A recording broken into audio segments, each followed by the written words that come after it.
Mulai detik ini juga, kamu saya pecat. Mulai detik ini, kamu bukan karyawan sini lagi. Saya bahkan sudah menandai nama kamu sekaligus memberi alasan khusus, kenapa kamu sampai saya pecat. Tegas Ethan, benar-benar dingin. Penegasan yang juga membuat lawan bicaranya bengong menatapnya tak percaya. Akan tetapi, wajah terkejut Elena yang juga terlihat sangat syok, menjadi kembali dihiasi senyum manis. Pak Ethan. Hari ini saya tidak ulang tahun. Ucapnya benar-benar manis. Apalagi di belakang Ethan, hampir semua karyawan di lantai mereka berada, berkerumun mengintip. Ethan langsung menggeleng tak habis pikir. Mulai sekarang juga, saya tidak ingin melihat wajahmu lagi. Sampai detik ini, Elena masih bersikap manis. Elena sama sekali tidak merasa bersalah dan malah berpikir, bahwa pada akhirnya, Ethan sang bos jatuh cinta juga kepadanya. Bahkan kamu tetap tidak merasa bersalah setelah kamu menjadikan Daisy sebagai kambing hitam? Tegas Ethan kali ini sampai teriak di depan wajah Elena. Bukan hanya Elena yang langsung terpejam ketakutan. Karena karyawan yang mengintip juga refleks memejamkan kedua mata. Selain itu, mereka yang kompak menunduk juga menggunakan kedua tangan mereka untuk menutup erat telinga masing-masing. Akhirnya, apa yang Ethan teriakan barusan berhasil membuat Elena teringat pada ulahnya. Ulah yang membuatnya menjadikan Daisy sebagai kambing hitam. Kalian jangan lupa karena kalian tetap akan mendapatkan sanksi. Tegas Ethan masih teriak-teriak. Sementara kamu Daisy, temukan semua dokumen yang kamu remas bahkan buang ke tempat Sam. Lanjut Ethan masih teriak. Lagi-lagi semua karyawan keberisikan sekaligus ketakutan. Semuanya terpejam erat, menunduk, sekaligus menutup telinga kuat-kuat menggunakan kedua tangan. Berkat mendengar suara hati Daisy ketika di klinik sebelum Pak Mario kecelakaan, Ethan memang jadi tahu. Ethan memastikan kebenaran suara hati Daisy melalui CCTV di kantor. Dan melalui CCTV tersebut, semua fakta terungkap. Mengenai Elena yang telah mengerjai Daisy. Elena menjadikan Daisy kambing hitam. Termasuk karyawan lain yang turut andil menikmati kopi buatan Daisy. Jadi, Ethan memiliki alasan kuat untuk turut menghukum mereka. Sekarang juga, cari dokumen yang kemarin kamu buang. Jika sampai besok pagi kamu tetap belum menemukannya apalagi menaruhnya di meja kerja saya pastikan, polisi akan langsung menyeretmu. Tegas Ethan yang kali ini langsung membuat Elena nyaris pingsan. Elena yang sadar dirinya tak mungkin menemukan dokumen yang kemarin dirinya buang, berkata, Pak Ethan. Maksud Pak Ethan apa? Saya benar-benar tidak paham. Sebenarnya ada apa? Jika memang saya salah, saya benar-benar minta maaf. Lembutnya seolah memang dirinya tak bersalah. Balasan tak berdosa dari Elena, membuat Ethan nyaris meledak saking emosinya. Kedua tangannya gemetaran dan perlahan terangkat, termasuk juga tangan kanannya yang membawa satu cup besar berisi es kopi. Giur! Ethan menyiramkan es kopinya ke wajah Elena. Selain sangat terkejut, Elena juga jadi gelagapan. Lebih panik lagi, karena Ethan sampai menarik sebelah lengannya. Mereka yang awalnya mengintip, kompak bubar menyelamatkan diri masing-masing.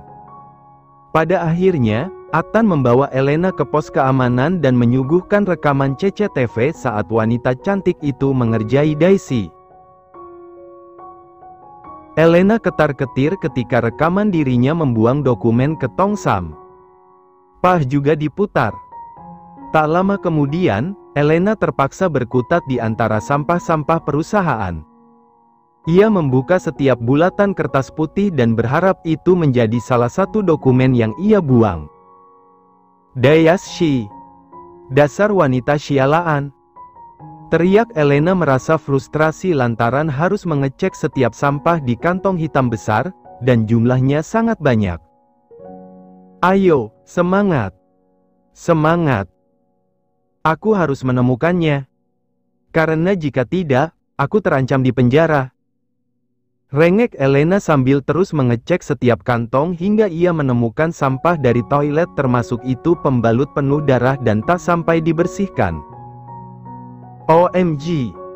Itu punya siapa? Jorok banget enggak dibersihin dulu. Teriak Elena makin tersiksa saja. Kedua kaki ayah sudah diamputasi untuk mencegah komplikasi lainnya. Namun sampai sekarang, ayah masih kritis, batin Daisy masih berdiri lemah mengintip keadaan sang ayah dari pintu yang sedikit ia buka. Di tempat duduk tunggu, Ibu Shiva maupun Daniel masih lemas. Layaknya Daisy, keduanya juga tampak kehilangan separuh nyawanya atas apa yang menimpa Pak Mario.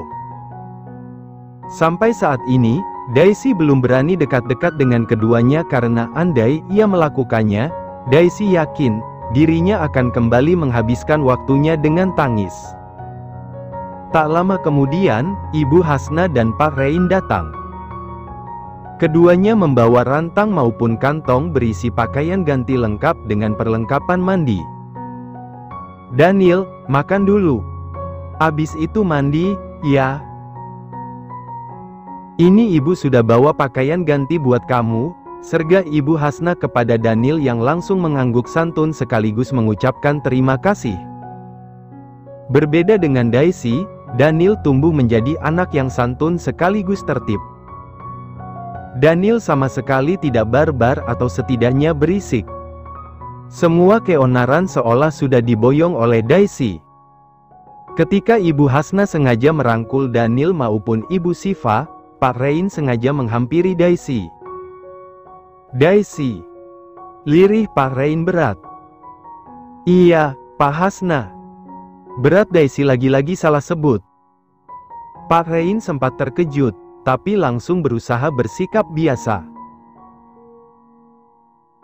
Apalagi Pak Rein ingat, Daisy tipikal yang sulit ingat nama orang. Jika kemarin aku tidak ketiduran dan sampai dibawa ke klinik, ayah pasti masih baik-baik saja, batin Daisy. Hingga larut malam, Daisy yang sekadar makan apalagi ganti pakaian saja belum melakukannya, masih terjaga untuk sang ayah. Sementara di bangku tunggu, Daniel dan Ibu Shiva sudah tidur. Keduanya sudah mandi sekaligus ganti pakaian menggunakan pemberian Ibu Hasna. Ibu Shiva memangku Daniel dan keduanya tampak sangat menyedihkan. Saking menyedihkannya, Daisy yang terjaga sendiri karena kebetulan di sana hanya ada mereka, jadi berlinang air mata. Akan tetapi, sebenarnya Atan yang baru datang juga mendengar suara hati Daisy. Atan masih memakai pakaian kerja, dan menatap nanar Daisy dari kejauhan. Gara-gara aku. Semua ini salahku. Ibu dan Daniel pasti sangat sedih. Batin Daisy sambil membekap mulutnya menggunakan kedua tangan demi meredam suara tangisnya. Ia tak mau sang ibu maupun Daniel sampai mendengar tangisnya. Dia sama sekali tidak menyalahkanku. Dia tetap menyalahkan dirinya sendiri atas apa yang menimpa sang ayah. Batin Atan makin merasa bersalah. Atan berangsur menghampiri Daisy. Ia berdiri persis di hadapan Daisy. Detik itu juga, meski baru melihat dada maupun tubuh Atan hingga kedua kakinya yang memakai sepatu pantofel hitam, Daisy sudah langsung mengenali sosok tersebut sebagai Atan. Tanpa bicara, Atan memberikan sapu tangan biru langitnya kepada Daisy. Detik selanjutnya, Daisy menerima sapu tangan pemberian Atan. Aku benar-benar minta maaf. Ucap Atan berat sambil menahan tangis. Daisy tidak menjawab, tapi permintaan maaf dari Atan barusan, makin membuatnya melow. Dadanya makin sesak, sementara air matanya sibuk berjatuhan. Ya Allah. Ini nih yang bikin aku malas dekat-dekat orang kalau sedang sedih maupun sakit. Yang ada, perhatian mereka pasti makin bikin melow. Batin Daisy yang memang sudah sampai terseduh-seduh. Atan yang tak tahan, sengaja memberi Daisy pelukan. Ia memeluk Daisy sangat erat menggunakan kedua tangannya. Namun tak lama setelah itu, seorang pemuda datang. Pemuda yang kiranya jauh lebih muda dari Atan, menatap sendu kebersamaan di sana. Namun, ia berangsur mencoba mengenali sosok Daisy. Ia membuat dirinya melihat wajah Daisy. Hingga setelah tatapannya dan Daisy bertemu, Daisy buru-buru menyudahi pelukan Atan. Kebetulan, Daisy juga tak sampai membalas pelukan Atan. Dimas, selaku pemuda yang datang, merupakan tunangan Daisy. Dialah sosok tukang siomay dan juga tukang bangunan yang Daisy perjuangkan. Tukang siomay sekaligus tukang bangunan yang Daisy perjuangin. Entah Daisy yang terlalu begok, atau memang hati Daisy yang terlalu bersih. Demi memberi tukang siomay dan tukang bangunan ini jodoh, Daisy sampai enggak mau mengakui kalau aku keren. Batin Atan sambil bersedekap. Atan sadar, Dimas terus meliriknya sinis. Iya, Atan juga sadar, pemuda berkulit agak gelap itu marah kepadanya. Kemarahan yang Atan yakini masih berkaitan dengan pelukan Atan kepada Daisy. Sambil balas menatap tegas Dimas yang meliriknya sinis, Atan berkata, "Bawa Daisy istirahat. Biar saya yang jaga ayahnya. Pastikan Daisy juga makan agar perutnya terisi. Biasa saja. Enggak usah sok perhatian. Aku tunangan Daisy, jadi aku jauh lebih tahu apa yang terbaik buat Daisy," tegas Dimas. "Heh," lirih Daisy sambil mendelik berusaha menyadarkan Dimas. Ia melakukannya sambil menyeka air matanya menggunakan sapu tangan pemberian Atan. "Yang harusnya biasa saja harusnya kamu. Karena aku juga sudah biasa saja. Jangankan yang tunangan, yang sudah menikah punya cucu saja bisa cerai. Termasuk juga pernyataan kamu yang bilang hanya karena kamu tunangan Daisy, kamu jadi yang paling paham Daisy. Enggak juga, kan? Memangnya kalau Daisy sakit, kamu bisa jadi sembuhin menggantikan pekerjaan dokter? Enggak kan? Jadi memang kamu yang harusnya biasa saja." Atan berbicara sekaligus mengangguk-angguk santai. "Enggak usah pakai ego karena situasinya sedang berduka. Ayahnya Daisy sedang sakit dan ibu maupun adiknya juga sedang tidak baik-baik saja. Sebagai calon suami Daisy yang otomatis harus bisa menjadi kepala keluarga Daisy, kamu harus lebih waras." Sebelum bos dan tunangannya ribut, Daisy sengaja mengajak Dimas pergi. Apalagi sebelumnya, Atan berdalih akan membantunya menjaga Pak Mario. "Siapa sih? Belagu banget. Lagian kamu ngapain mau dipeluk-peluk dia? Berduka sih berduka, tapi tetap wajib ingat kamu siapa." Sebal Dimas membiarkan Daisy membawanya ke lorong sebelah. Daisy berhenti tepat di depan tangga darurat yang memang sepi. Di sana hanya ada mereka berdua, meski tentu saja, Atan masih tetap bisa membaca pikiran maupun mendengar suara hati Daisy. Dia anaknya bos ayah. Namanya Atan, dan aku memanggilnya Bos Atan. Karena memang, Bos Atan itu bosku di kantor, jelas Daisy yang berhadapan dengan Dimas. "Terus, ngapain dia di sini dan sampai peluk-peluk kamu? Harusnya sedekat apapun hubungan sopir dengan majikan. Ya hanya sebatas basa-basi sih. Lagian bos mana yang beneran tulus ke pembantu atau sopir? Beneran enggak ada kalau bukan buat maksud lain," balas Dimas makin sewot jika harus menyinggung adegan Atan yang memeluk Daisy. "Ya ampun. Kok kamu malah cemburu sih?" keluh Daisy. Sebelum Dimas memberinya alasan atau setidaknya balasan, Daisy berkata, "Kan kamu sendiri yang tadi bilang. Bos mana yang bisa tulus ke pembantu maupun sopirnya? Lagian, aku yang dipeluk saja biasa-biasa saja." Dimas jadi tidak bisa berkomentar lagi. Ia memilih diam, tapi hanya bertahan sebentar lantaran ia telanjur emosi. "Dia bos, sementara aku. Meski aku tunanganmu, aku hanya tukang siomay yang merangkap sebagai tukang bangunan. Kamu tahu ayah sedang sakit, tapi kamu malah marah-marah begini.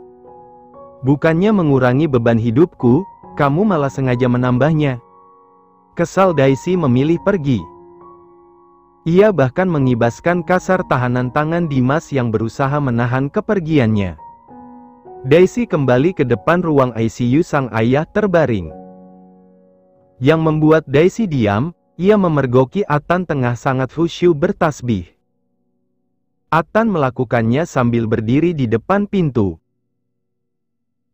Dengan kedua mata terpejam, Atan menunduk sementara jemari tangannya dengan sangat cekatan menyentuh setiap biji tasbih.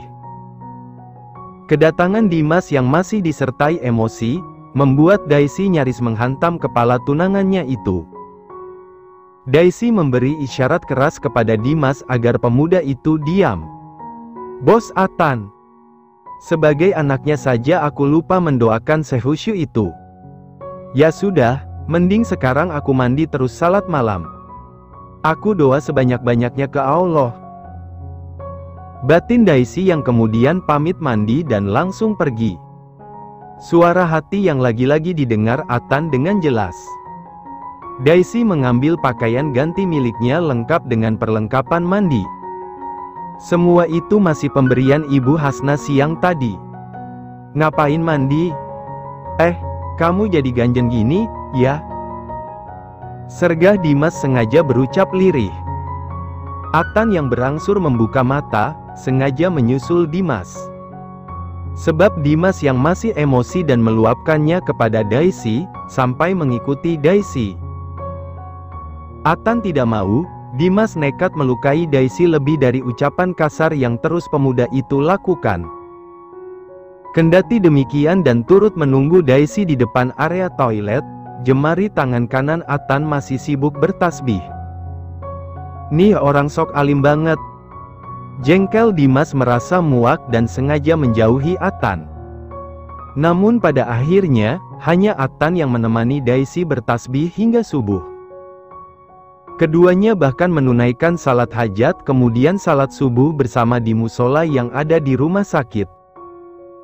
Malahan yang Dimas lakukan justru ngorok di lantai depan ICU.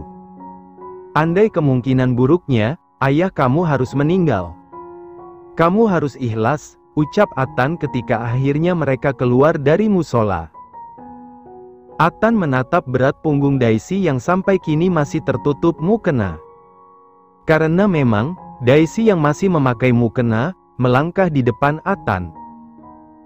Namun, ucapan Atan barusan sukses meremukkan hati Daisy. "Enggak. Aku enggak ikhlas," tegas Daisy sesaat setelah ia menoleh sekaligus menatap Atan. Ia menatap bosnya itu penuh ketegasan di tengah air matanya yang berlinang. Karena memang, membahas kematian untuk sang ayah, menjadi hal paling sensitif untuk Daisy. Bahkan meski keadaan Pak Mario memang sangat memprihatinkan. "Minimal ayah kamu enggak merasakan sakit lagi. Karena dokter bilang, andai semua alat bantu hidup di ICU dilepas dari tubuh ayah kamu. Sebenarnya ayah kamu sudah enggak ada." Lembut Atan berusaha memberi Daisy pengertian. Atan sudah berusaha melakukan pendekatan. Ia berusaha berucap selembut mungkin ke Daisy. Akan tetapi, ucapannya tetap membuat Daisy berlinang air mata. "Enggak, Bos Atan. Ayah saya akan baik-baik saja. Apalagi ayah sendiri yang janji, sampai kapanpun, ayah akan selalu jagain aku. Karena ayah tahu, Aku yang begini enggak bisa tanpa ayah. Aku harus selalu dibimbing ayah. Yakin Daisy terisak pedih. Namun ketika Daisy baru sampai di bangku tunggu ibu dan adiknya lelap, seorang suster keluar buru-buru dari ruang ICU Pak Mario dirawat. Jantung Daisy seolah sudah langsung copot hanya karena kenyataan tersebut. "Kenapa, Sus? Ada apa?" sergahnya. Atan yang masih menemani Daisy, sudah bisa menduga apa yang sebenarnya terjadi. Atan bahkan langsung menerobos masuk. Hingga suara mesin EGK yang teramat datar dan terdengar sangat mengerikan, sampai ke telinga Daisy akibat pintu ruang ICU dibuka sempurna oleh Atan. "Mohon maaf, Kak. Ayah kakak sudah tidak bernapas." Detak jantungnya juga sama sekali tidak terdeteksi. "Ini saya mau panggil dokter," jelas sang suster dan membuat Daisy refleks lari. Daisy sampai menginjak tangan Dimas yang sampai detik ini masih ngorok. Dimas yang meringkuk di sana bahkan tetap anteng dan baru bangun setelah dibangunkan Daniel. "Ayah. Ayah, buka mata ayah. Ayah enggak boleh gini. Ayah sudah janji ke aku, ayah. Ayah, aku mohon." Daisy sungguh berisik dan kedua tangannya tak hentinya menepuk-nepuk pipi ayahnya. Kehebohan Daisy juga dibarengi tangis ibu Siva maupun Daniel. Atan yang terdiam layaknya patung di seberang Daisy juga tidak bisa untuk tidak menangis. Atan bahkan merasa sangat bersalah. Karena andai tidak karena menyelamatkannya, tentu Pak Mario baik-baik saja. Tentu tangis kesedihan Daisy dan ibu maupun adiknya tidak akan terjadi. Dimas menjadi orang yang paling telat masuk ICU. "Ayah." Histeris Daisy sampai loncat-loncat di tempat sambil mendekap erat tubuh sang ayah menggunakan kedua tangan.